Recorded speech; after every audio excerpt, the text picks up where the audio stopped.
દોડતા હોઈએ તો ક્યારેક તાવ પણ આવે, અટક્યા વગર દોડવાનું હોય તો ઘાવ પણ આવે. જીવન એટલે નિરંતર આગળ વધવાની વાત, એ આપણી ભૂલ જોઈએ છીએ, પડાવ પણ આવે. રોજ રવિવારો આવે તો સાચે જ ન ગમે કોઈને, સારું જ છે ને સોમવાર બની લગાવ પણ આવે. અને જો સોમવાર આવે તો જ શનિવાર આવે, અને શનિવાર આવે તો જ બાલ સભા ઉજવી શકીએ. ગુડ આફ્ટરનૂન, નમસ્કાર. સૌપ્રથમ તો માં સરસ્વતીના ચરણોમાં કોટી કોટી વંદન. આજ સાથે હું કોટક ચારમી અને હું પરમાર કૃષ્ણ, અમે બંને આજના કાર્યક્રમના સંચાલક છીએ. આપ સૌ વિદ્યાર્થી મિત્રો અને શિક્ષકગણનું આજની આ સુંદર બાલસભામાં હૃદયપૂર્વક હાર્દિક સ્વાગત કરીએ છીએ. આજની આ બાલસભામાં આપના જીવનમાં કંઈક અંશે ઉપયોગી બને એવો અમારો પ્રયત્ન હશે, તો આપ સૌ વિદ્યાર્થી મિત્રો આ બાલસભાને શાંતિપૂર્વક નિહાળજો. ભગવદ ગીતા આપણા માટે ફ્રેન્ડ અને ગાઈડ છે. શ્રીમદ ભગવદ ગીતામાં ભગવાન શ્રી કૃષ્ણે કુરુક્ષેત્રના મેદાનમાં નિરાશ થયેલ અર્જુનને જ્ઞાનનો ઉપદેશ આપેલો, જેમાંથી માણસને પણ જીવન કઈ રીતે જીવવું તેનું ગાઈડન્સ મળી રહે છે. અને આપણે જીવનમાં જ્યારે હારી જઈએ ત્યારે એક મિત્ર બનીને શ્રીમદ ભગવદ ગીતા આપણને જીતવાનો પણ માર્ગ બતાવે છે. આવી જ વધારે માહિતી લઈને આવે છે ધોરણ 6 નો વિદ્યાર્થી પંચાસરા પ્રિયાંશ. મારું નામ છે પંચાસરા પ્રિયાંશ. હું ધોરણ 6 માં અભ્યાસ કરું છું. આજનો મારો વિષય છે શ્રીમદ ભગવદ ગીતા આપણા માટે ફ્રેન્ડ અને ગાઈડ છે. જીવનના દરેક સંકટમાં વિજય બનાવીને યશ અપાવનાર છે. ગીતા એટલે જ્ઞાન, કર્મ, મોક્ષ, બોધ આપનાર દિવ્ય અને ભવ્ય ગ્રંથ. આમાં રહેલ જ્ઞાનનો ખજાનો માનવીને અધોગતિમાંથી ઉર્ધ્વગતિમાં તથા ઉન્નતિ તરફ લઈ જાય છે. કુરુક્ષેત્રના મેદાનમાં વિરાજ થયેલ મહાન યોદ્ધા અર્જુનને કંકરવા પ્રભુને કરનાર ગીતા આપણને એ જ સંદેશ આપે છે. કર્મ કરતો જા, હાથ મારતો જા, મદદ તૈયાર છે. ગીતા માનવ માત્રનો આધારસ્તંભ છે. ગીતા રૂપી મહાનથી સંસાર સાગર સરળતાથી પાર કરી શકાય છે. ગીતામાં જીવન બદલવાનો વિચારો છે. ગીતાનું જ્ઞાન બધા વેદો અને શાસ્ત્રનો સાર છે. ગીતા એ માં સમાન છે. જેમ માના દૂધથી બાળક પુષ્ટ થાય છે, તેમ ગીતાના વિચારોથી જીવન પુષ્ટ થાય છે. જીવનમાં નિડરતા, નિર્ભયતા, સહનશીલતા, વીરતા, સાહસ આવા ગુણો ખીલે છે. અસ્તુ. પ્રિયાંશભાઈ આપણને શ્રીમદ ભગવદ ગીતાના માધ્યમથી આપણા જીવનનો સાચો માર્ગ બતાવ્યો. હવે આપણે મહાસાગરના જીવજંતુ તરફ જોવા જઈએ તો દુનિયામાં ઘણી બધી માછલીઓ જોવા મળે છે. ઘણી બધી માછલીઓ રંગ, રૂપ, આકારથી વિચિત્ર હોય છે. બધી માછલીઓના પ્રકાર અને કાર્ય અલગ અલગ હોય છે. ઘણી માછલી તરે છે, અમુક માછલી ઉડે છે. એવી જ રીતે આજે વોક માછલી એટલે દરિયાના અંદર ચાલતી માછલી વિશે માહિતી લઈને આવે છે ધોરણ 7 ની બાલિકા સામળ કૃપાલ. મારું નામ છે સામળ કૃપાલ. હું ધોરણ 7 માં અભ્યાસ કરું છું. આજે હું તમને દરિયાઈ પટોળામાં વોક કરતી માછલીઓ વિશે જણાવીશ. ઊંડા સમુદ્રમાં રહેતા જીવો આપણી કલ્પના પણ વિચિત્ર હોય છે. હમણાં જ એવી માછલી મળી આવી છે જે માછલી તરે પણ છે અને ચાલે પણ છે. સીડીના દરમિયાન સંશોધન કરતી ટીમે 100 કરતાં વધુ વિચિત્ર દેખાતી પ્રજાતિઓ શોધી કાઢી છે, જે આપણા વિજ્ઞાન માટે તદ્દન નવી છે. તળિયે છુપાઈ પ્રજાતિઓને જોવા માટે 5000 ફૂટથી વધુ નીચે લાઇવ કેમેરા સતત રોબોટિક અંડરવોટર વાહન મોકલ્યું હતું. ત્યારે લાલ રંગની મોટી આંખો, ચમકતી દૃષ્ટિની લાલ ચામડી અને ચાલી શકે તેવી માછલીઓ દેખાઈ. બોડિંગ ફિશમાં ખાસ પ્રકારની ફિશ જોવા મળી, જેના વડે તે માત્ર તરી જ નહીં પરંતુ ચાલી પણ શકે છે. મારું નામ મકવાણા યોગેશ છે. હું ધોરણ 8 માં અભ્યાસ કરું છું. આજે હું તમને બર્ફીલા દેશ આઇસલેન્ડમાં જ્વાળામુખીના તાતણા વિશે કહેવા માંગુ છું, તો તમે ધ્યાનથી સાંભળજો. આઇસલેન્ડ નામમાં બરફ છે, પણ તેના પેટાળમાં જ્વાળા પડી છે. યુરોપના એ ઠંડાકાર દેશોમાં વારંવાર જ્વાળામુખી ફાટે છે. યુરોપનો કુલ વિસ્તાર 1 લાખ ચોરસ કિલોમીટર છે. તેમાં 33 જેટલા સક્રિય જ્વાળામુખી છે. લાવા વહેવાનો આઇસલેન્ડિક પ્રકાર. જ્વાળામુખી ફાટે, લાવા બહાર આવે અને ચારેય તરફ વહેતો થાય, એ વાત આપણે જાણીએ છીએ. વૈજ્ઞાનિકોએ 6 પ્રકાર પાડ્યા છે. તેમાંનો એક પ્રકાર છે આઇસલેન્ડિક પ્રકાર. આઇસલેન્ડિક લાવા વિસ્ફોટ. જ્યારે શિખર જેવા સ્થળેથી લાવા વહેવાની જગ્યાએ જમીનમાંથી લાંબી તિરાડમાંથી લાવા બહાર આવે તો તેને આઇસલેન્ડિક કહે છે. આઇસલેન્ડિક જ્વાળામુખીની બીજી એ વિશેષતા છે કે તેનું બરફ સાથેનું ગઠબંધન.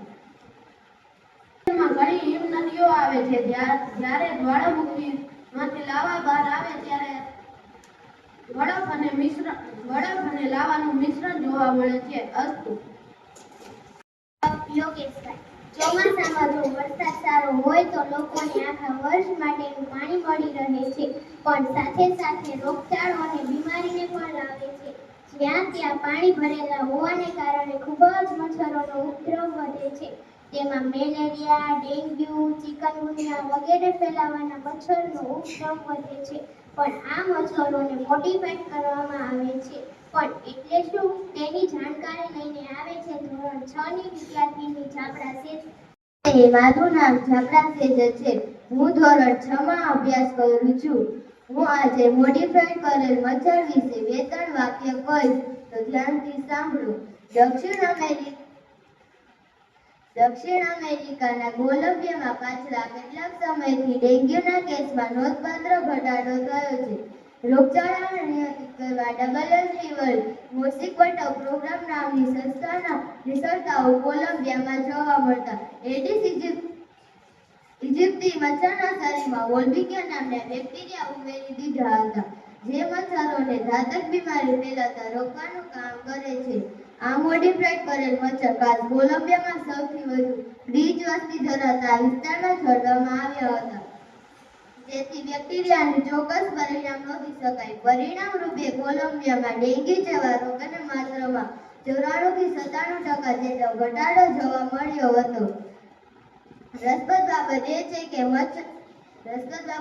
કે એડિસ ઇજિપ્તી મચ્છરના શરીરમાં રહેલા આ બેક્ટેરિયા તેમના બાળકોમાં પણ જોવા મળે છે. ટૂંક સમયમાં મચ્છરને કારણે ફેલાતા રોગચાળા નિયંત્રણ મેળવી શકાય તેવી સંભાવના છે. મારું નામ છે જાબડા જેન્સી. હું ધોરણ 7 માં અભ્યાસ કરું છું. આજે હું તમને મેડલ વિશે કહીશ. શું તમે જાણો છો, સામાન્ય રીતે મેડલ ધાર્મિક ભાવનાઓથી પ્રેરાઈને પણ મેડલ પહેરવામાં આવે છે.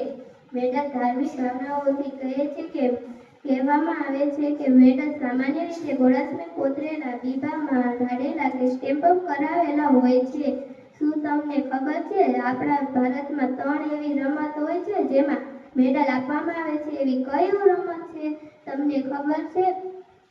એવા 3 છે. પહેલું ગોલ્ડન. ગોલ્ડન સામાન્ય રીતે સુરક્ષા ગુણ કહે છે, જ્યારે માણસો દેવતાઓ સાથે રહેતા. બીજું સિલ્વર. સિલ્વર કાંસ્ય યુગ કે યુવાનો 100 વર્ષ સુધી જીતા. ત્રીજું બ્રાઝિલ. બ્રાઝિલ રક્ત યુગ કે વીરોનો યુગ હતો. Thank you. મારું નામ સામળ ભૂમિકા છે. હું ધોરણ 8 માં અભ્યાસ કરું છું. આજનો મારો વિષય માણસે કેવું જીવન જીવવાનું છે. એક છોકરો નદીમાં ડૂબી રહ્યો હતો. તેને મદદ માટે બૂમાબૂમ કરી. જે માણસ ત્યાંથી પસાર થઈ રહ્યો હતો તેને દયા આવી અને તે નદીમાં કૂદી પડ્યો અને તે છોકરાને બચાવી લીધો. જ્યારે તે માણસ જવા લાગ્યો ત્યારે છોકરાએ કહ્યું, ધન્યવાદ. માણસે પૂછ્યું, શા માટે? છોકરાએ જવાબ આપ્યો, મારી જિંદગી બચાવવા માટે. માણસે કહ્યું, બેટા, તું જ્યારે મોટો થા ત્યારે જાહેર કરજે કે તારી જિંદગી બચાવવા લાયક નથી. બ્રહ્મપુરાણ વેદવ્યાસે કહે છે કે જીવંતમ સંકલમ તસ્ય યહોપરાથોતઃ સદા, અર્થાત જે પરોપકાર કરતો રહે છે એનું જીવન સફળ મનાય છે. તો આપણે પરોપકારી જીવનશૈલી અપનાવી પોતાની જિંદગીને સાર્થક કરી શકીએ. તેથી કહેવાય છે કે ઘર ભલા સહો ભલા. અસ્તુ. તો આપણા હિન્દુ ધર્મના છોકરાના લગ્ન પહેલા તેને જનોઈ આપવામાં આવે છે. તેમાં જેમ લગ્નમાં વિધિ હોય તેમ જનોઈ આપવામાં પણ વિધિ હોય છે. જેમ કે માળા રોપવી, મંડપ રોપવો, પીઠી ચોળવી અને પછી જનોઈ ધારણ કરવા માટે વધુને કાશીની યાત્રાએ દીક્ષા લેવા મોકલવામાં આવે છે. એટલે તેને કાશી મોકલવામાં નથી આવતા, પણ તે માટેની વિધિ કરવામાં આવે છે. આ વિધિ વૈદિક બ્રાહ્મણે દ્વારા કરવામાં આવે છે. હજુ પણ વધુ માહિતી લઈને આવે છે ધોરણ 6 ની વિદ્યાર્થીની દાયમા નંદની. મારું નામ દૈમાનંદની છે. હું ધોરણ 6 માં અભ્યાસ કરું છું. આજે હું તમને યજ્ઞોપવિત વિશે જણાવીશ. શ્રાવણી પૂર્ણિમાનો દિવસ એટલે રક્ષાબંધન. આ દિવસે જનોઈ પણ બદલવામાં આવે છે. તામસી વૃત્તિ અને દુર્ગુણોની કાળાશ દૂર કરી વિદ્યા તેજ પ્રગટાવનાર યજ્ઞોપવિત કે ઉપનયન સંસ્કાર છે. જનોઈ ધારણ કરવી એટલે વૈદિક વિચારધારાની દીક્ષા લેવી. જનોઈ ધારણ કરતી વખતે કે બદલતી વખતે સંકલ્પ કરાય છે કે યજ્ઞોપવિત પરમ પવિત્ર છે. તે મને બળ, તેજ અને દીર્ઘાયુષ્ય પ્રદાન કરે. કરનારની બુદ્ધિ તેજસ્વી બનાવનાર ગાયત્રી મંત્રની પણ દીક્ષા અપાય છે. નમસ્કાર, મારું નામ જોડેલા તુલસી છે. હું ધોરણ 7 માં અભ્યાસ કરું છું. આજે હું તમને રાત્રિ આકાશમાં અંધારું કેમ હોય છે એના વિશે થોડી માહિતી આપીશ. માનો કે ના માનો, આ પ્રશ્નનો કોઈ સરળ જવાબ નથી, કારણ કે વૈજ્ઞાનિકોએ અવલોકન કર્યું છે કે બ્રહ્માંડ અનંત વિશાળ હોય અને તેમાં અસંખ્ય તારાઓ હોય તો રાત્રિનું આકાશ સૂર્યની સપાટી જેટલું જ તેજસ્વી અને ગરમ હોવું જોઈએ. કારણ કે આટલા બધા તારાઓમાંથી જે લાખો કરોડો તારા જો આકાશમાં હાજર હોય તો પછી અવકાશમાં અંધારું કેમ હોય છે? પછી આ માથું ખંજવાળવા મજબૂર કરી નાખે એવા સવાલને ઓર્બિટલ પેરેડોક્સ નામ આપવામાં આવ્યું છે. આ નામ એક જર્મન ખગોળશાસ્ત્રી દ્વારા રાખવામાં આવ્યું છે, જેમણે 1823માં આ સવાલનો ઉલ્લેખ લાવવાનો પ્રયાસ કર્યો હતો, પરંતુ હજુ સુધી તેનો કોઈ નક્કર જવાબ હજુ સુધી આપણને મળ્યો નથી. અસ્તુ. નમસ્તે, મારું નામ જાદવ હેતલ છે. હું ધોરણ 8 માં અભ્યાસ કરું છું. આજનો મારો વિષય છે બુદ્ધિ અને સ્વાસ્થ્ય માટે શ્રેષ્ઠ કર્ણવેદ સંસ્કાર. હિન્દુ ધર્મના 16 સંસ્કારમાં 9મા સંસ્કાર છે કર્ણવેદ સંસ્કાર. આ ક્રિયા કરવાથી બાળકમાં શ્રવણશક્તિનો વિકાસ થવા સાથે તે શ્રેષ્ઠ રહે છે. કર્ણવેદ પછી છોકરાના સૌપ્રથમ જમણા કાનને અને છોકરીના સૌપ્રથમ ડાબા કાનને વિંધવાનો રિવાજ છે. કર્ણવેદ સંસ્કાર તેના સૌંદર્યથી લઈને તેની બુદ્ધિ અને સ્વાસ્થ્ય માટે મહત્વપૂર્ણ માનવામાં આવ્યા છે. આના કારણે બાળક ભવિષ્યમાં હાનિરિયા તેમજ લકવા જેવી ગંભીર બીમારીથી બચી શકે છે. ઘણા લોકો બાળકના જન્મના 12મા કે 16મા દિવસે જ કરાવે છે, તો ઘણા લોકો બાળકના જન્મના 6, 7મા કે 8મા મહિને અથવા બાળકના જન્મના 12મા, 3જા, 5મા કે 7મા વર્ષે કરાવવા જોઈએ. આ દરમિયાન હાથમાં સોના, ચાંદી કે લોખંડની સોય હોય છે. બાળકના કાનમાં મંત્રોચ્ચાર કરીને કાન વીંધવામાં આવે છે. અસ્તુ. મારું નામ મટાડા પોતે છે. હું ધોરણ 6 માં અભ્યાસ કરું છું. આજનો મારો વિષય વાર્તા. વાર્તાનું નામ છે હોશિયાર. નિલેશ બરોબર બપોરે મિત્ર કમલેશના ઘરે જમવા આવ્યો. કમલેશે નિલેશને જોઈને વિચારવા લાગ્યો કે આ બરોબર જમવાના સમયે આવ્યો છે, પણ હવે બીજી વાર ક્યારેય ન આવે તેવું કંઈક કરું. તેને રસોડામાં રહેલી પત્નીને બૂમ પાડી કહે છે, એ સાંભળે છે? અંદરથી પત્નીનો અવાજ આવ્યો, બોલો ને, શું કામ હતું? કમલેશે નિલેશની સામુ જોઈને કહ્યું, મારો મિત્ર હમણાં બપોરે જ આવ્યો છે, એટલા માટે તે જમીને જ આવ્યો હશે. તેના માટે 1 લોટો ઠંડુ પાણી લઈ આવો. નિલેશ સમજી ગયો કે મારો મિત્ર પોતાનું જમવાનું સફળતાપૂર્વક ઉડાડવા માંગે છે, પણ હું કંઈ કાચું નથી. આજે હું પણ તેને પાર ન પડાવું તો મારું નામ પણ નિલેશ નહીં. તેને બહારથી કમલેશની પત્નીને બૂમ પાડી કહે છે, ભાભી, મારા માટે 1 લોટો ઠંડુ પાણી લઈ આવજો, પણ તેમાં દાંતણ લઈ આવજો, કારણ કે મારે ચા પાણી પીને આરામ કરીને જ હું અહીંથી જવાનો છું. કમલેશ વિચારવા લાગ્યો કે હું તો જમવાનું ઉડાડવા માંગતો હતો, પણ હવે તો ચા પાણી વળગ્યા. ક્યારેક હોશિયારી કરવા જતાં આપણે એવું માનીએ છીએ કે સામેનો વ્યક્તિ ઉલ્લુ બનશે, પણ ખરેખર આપણે જ ઉલ્લુ બનતા હોઈએ છીએ. Thank you. મારું નામ સોનલ લાવ છે. હું ધોરણ 7માં અભ્યાસ કરું છું. આજે હું તમને પ્રકૃતિનું રક્ષણ. દોસ્તો, તમે વારંવાર એવું સાંભળ્યું હશે કે વૃક્ષો આપણા મિત્રો છે. આજે સાચા મિત્રની માફક વૃક્ષોની સંભાળ લેવી જોઈએ, પરંતુ આજે જંગલોનો નાશ થઈ રહ્યો છે, તેથી પર્યાવરણને ખૂબ જ નુકસાન પહોંચી રહ્યું છે. આપણું જીવન પ્રકૃતિ અને પર્યાવરણ પર જ આધારિત છે. જો પર્યાવરણ જ ન રહેતો હોય તો કોઈ પણ જીવની કલ્પના ન થઈ શકે. હવા, પાણી, ખોરાક તેમજ અન્ય જીવન વસ્તુઓ પર્યાવરણની દેન છે. આપણી આસપાસ વૃક્ષ, છોડ, જંગલો જંગલો, જમીન તેમજ પર્વતોથી ઘેરાયેલ છે. આજે તો આપણી પ્રકૃતિ છે, કુદરત પાસેથી આપણે લઈએ તો છીએ, પરંતુ બદલામાં આપણે કુદરતને પ્રદૂષણ જ આપીએ છીએ. આપણે સૌએ ભેગા થઈ કુદરતનું આ રૂપ મૂકવાનું છે. સરળ ભણાયા એ કહેવતને યાદ રાખીને જો આપણે પર્યાવરણને સુરક્ષિત રાખીશું તો આપણું ભવિષ્ય 100% સુરક્ષિત રહેશે. આ વર્ષની વિશ્વ પર્યાવરણ theme solution to plastic pollution એટલે કે પ્લાસ્ટિકના પ્રદૂષણનો ઉત્તરો રાખવામાં આવી છે. એટલે તેમને દરેકને ગિફ્ટમાં પ્લાન્ટ્સ આપવા જોઈએ. Thank you. મારું નામ છે જાગૃત ધ્રુવ. હું ધોરણ 8 માં અભ્યાસ કરું છું. આજનો મારો વિષય બુદ્ધિ અને સ્વાસ્થ્યમાં પરિણામ. શ્રેષ્ઠ કર્મવેદના સંસ્કાર. લગભગ 2000 વર્ષ પહેલા ઈસવીસન પૂર્વે 6ઠી સદીના આરંભમાં જ્યારે યુરોપમાં અંધકારનો યુગ હતો, પશ્ચિમ દેશો જેને ફાધર ઓફ મેડિસિન ગણવામાં આવે છે, એ યોગ તો પછી 300 વર્ષે જન્મ્યો. ભારતના મહાપંડિત શ્રુત શાસ્ત્રના મહાપંડિત હતા. યુગમાં કોઈ વ્યક્તિએ નાક ગુમાવ્યું હોય તેને નવું જીવંત નાક ઘડી આપતા. હાથની કે પ્રેતની થોડી ત્વચા કાઢીને શ્રુત તેને નવું જીવંત નાક ઘડી આપતા.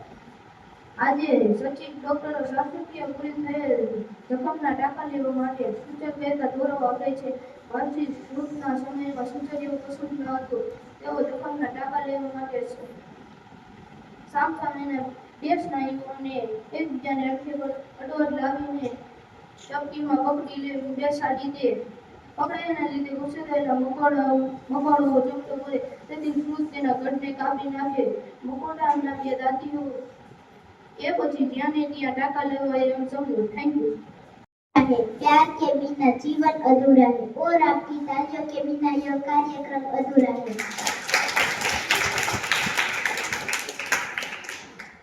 આલેલે વરસાદને પ્રકારો હોય છે. હા, કોણે કીધું? મેં કીધું. અરે પણ મેં તો બે જ પ્રકાર સાંભળ્યા છે, પેલું ઝરમર અને બીજું અનરાધાર. પણ તો વરસાદ પર તેના વિશે વધુ માહિતી લઈને આવે છે ધોરણ 6 ની વિદ્યાર્થીની ખામલા ગોપી. નમસ્તે, મારું નામ છે ખામલા ગોપી. હું ધોરણ 6 માં અભ્યાસ કરું છું. આજનો મારો વિષય વરસાદના 12 પ્રકારો. પર જેનાથી માટી આગમના રૂવાડા સ્પીના થાય તેવો નજીવો વરસાદ. છાંટા પરફરથી થોડો વધુ વરસાદ. કોરા છાંટાથી વધુ મોટા ટીપા. કરા છાંટા કોરાથી વધુ પણ જેનું તરત બરફમાં રૂપાંતર થઈ જાય તેવો વરસાદ. પછેટીથી રક્ષણ થાય તેવો વરસાદ. મેવાના છાપરના મેવા ઉપરથી પાણી વહે તેવો વરસાદ. મોલ એટલે પાકને જરૂરી હોય તેવો વરસાદ. અનરાધાર એક છાંટો બીજા છાંટાને સ્પર્શી જાય અને ધાર પડે તેવો વરસાદ. મુસળધાર અનરાધારથી પણ તીવ્ર વરસાદ એટલે મુસળધાર. મુસળ એટલે સાંબેલું. આ વરસાદને સાંબેલાધાર વરસાદ પણ કહેવામાં આવે છે. ફેરફાર વરસાદની તીવ્રતાથી ખેતરમાં માટીના ઢેફા નરમ થઈ તૂટી જાય તેવો વરસાદ. પાણમેર ખેતરમાં પાણી છલોછલ ભરાય, કૂવાના પાણી ઉપર આવી જાય તેવો વરસાદ. હેતુ ઉપરના 11 પ્રકારના વરસાદોમાંથી કોઈને કોઈ એક વરસાદ સતત 1 અઠવાડિયું સુધી ચાલે તેને વરસાદની હેતુ કહેવામાં આવે છે. Thank you.